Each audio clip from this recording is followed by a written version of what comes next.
I recently watched and listened to a video of Professor Richard Dawkins' lecture at the Randolph-Macon Women's College in Lynchburg, Virginia in 2006.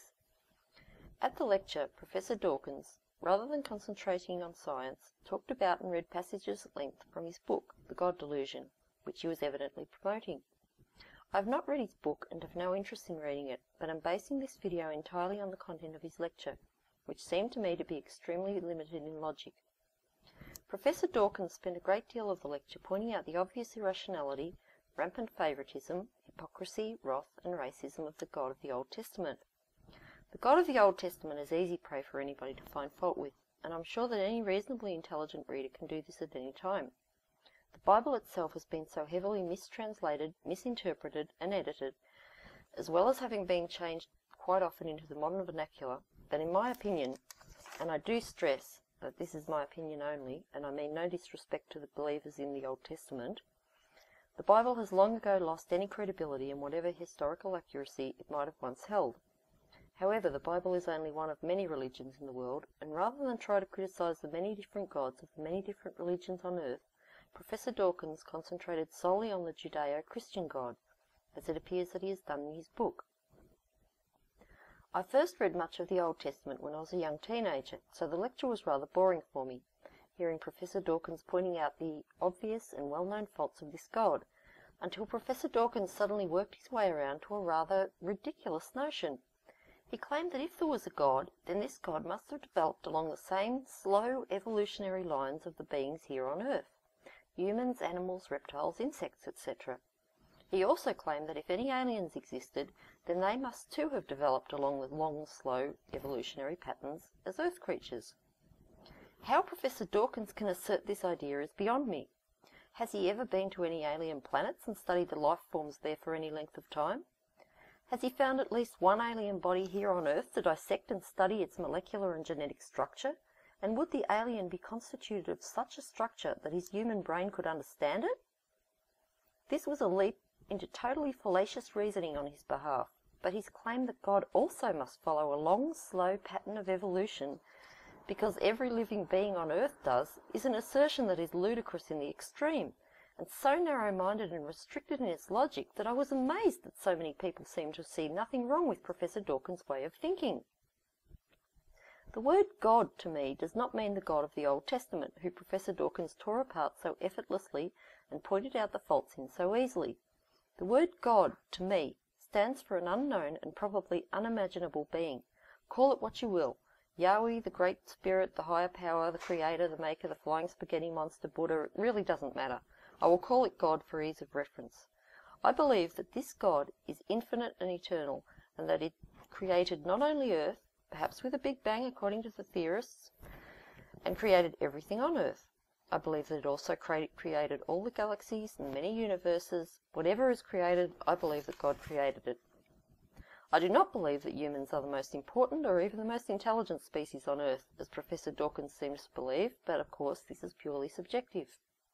However, his assertions that God must follow the evolutionary theory is preposterous, and in my opinion it's downright silly. Consider that God might be, and probably is, something completely apart from anything that we who live on Earth have ever seen, or ever dreamt of, or ever imagined. Because God is unimaginable, we cannot imagine it, so I will put forth one example that we can imagine. Imagine that God is a being comprised entirely of light.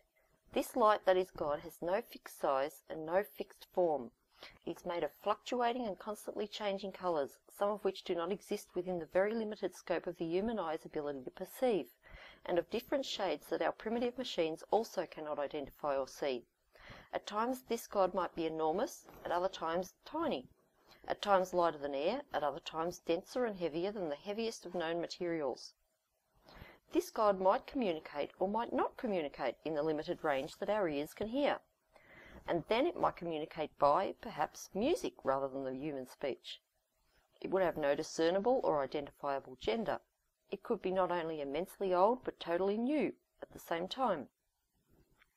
This is an imaginable example that would be restricted by no earthly law, no human code of morality, and would have aims and ways of thinking, if it had aims and ways of thinking, that were totally alien to those of people. How then can Professor Dawkins contend that this God must adhere to the rather rigid lines of a long, slow evolutionary process, such as is claimed for humans, animals, and such on Earth? The thought is foolish in the extreme, and seems to run between such a walled and narrowed road of thinking that I'm amazed that people can take this assertion as fact. I could go on to postulating that God is a sentient piece of music, a giant ant, or a cloud of gaseous vapour, but I think that one example is quite enough, and of course I can only use examples of the imaginable. That God is unimaginable in its entirety to the human brain, and that its whole way of being is unimaginable, its concepts, its decisions, all of these, is what I strongly suspect. To hypothesize that this being is subject to any of the same laws of physics, let alone of evolution, as humans or Earth creatures, is absolutely absurd. I noticed that Professor Dawkins was very tired after his lecture, and thought that he would be better off sitting in a cosy chair in his library, with his slippered feet resting on a hassock in front of an open fire, rather than forcing his tired old bones from lecture hall to lecture hall, seemingly sadly driven to try to disprove the existence of God.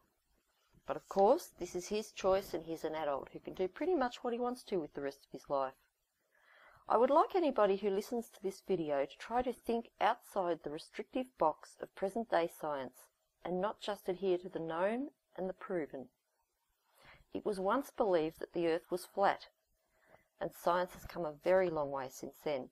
I believe that it has a great deal further to go, and the only thing that will hold humanity back is its lack of imagination and its unwillingness to realise that yesterday's fact is tomorrow's fallacy. Thank you.